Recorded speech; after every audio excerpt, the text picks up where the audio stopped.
All right, so step one here at Bob Pointers is you have to know what paper you're scanning. So we have 5 different things that need scannings. We have work orders, invoices, car deals, titles, and checks. And if you ever get confused about which one it is, it usually says about right there. All right, so step 2 of scanning is you have to determine which store your paper is from. So the easiest way to do that is on every paper right here in the corner, it'll say Bob Poynter, and it will either say Bob Poynter GM or Bob Poynter Family of Dealerships. Anything that says Bob Poynter Family of Dealerships is from the Jeep store. Anything that says GM is from the Chevy store, and that will come in handy later whenever you're plugging it into the computer. Okay, so once you determine whether it's GM or Family of Dealerships, you're gonna go here to DSDA, select a cabinet, and this is what cabinet you're gonna scan it into. There's this drop-down list, and this list looks pretty intimidating because there's so many options, but you really just have to choose BPG, which is the GM store, or BPJ, which is the Jeep store. So basically, work orders and invoices go into service, checks go into accounting, and deals and titles go into F&I.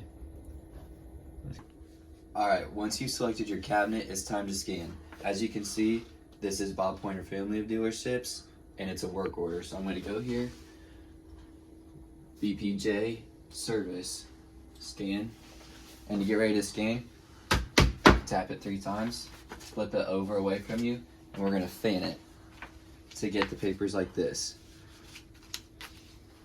Then you're gonna come over here to the scanner, plug them in just like this, and by this time, your computer should be up and running. You wanna make sure that your settings are on both sides, so it'll scan front and back.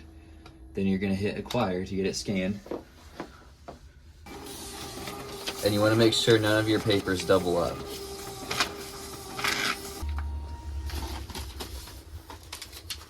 It's gonna make a mess, but once you have that all done, it's gonna load them into the computer. And that takes us to step 5, grouping.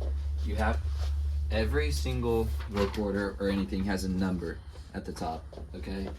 You have to go here and make sure that each number matches, and you have to join them together so that the numbers match. Sometimes the computer's good at this, and sometimes it's not. And that takes us to step number 6. You gotta check for mistakes or fill out any information that needs filled out. Usually, titles and car deals need the most information filled out. And if you do, you'll see a yellow box will be highlighted with the information you filled out. Work orders are pretty easy. You just have to check that this number matches up with this number, and you're good. All right, step number 7, file or recycle. The only things that need filed are car deals, titles, and checks. Anything else you can take right here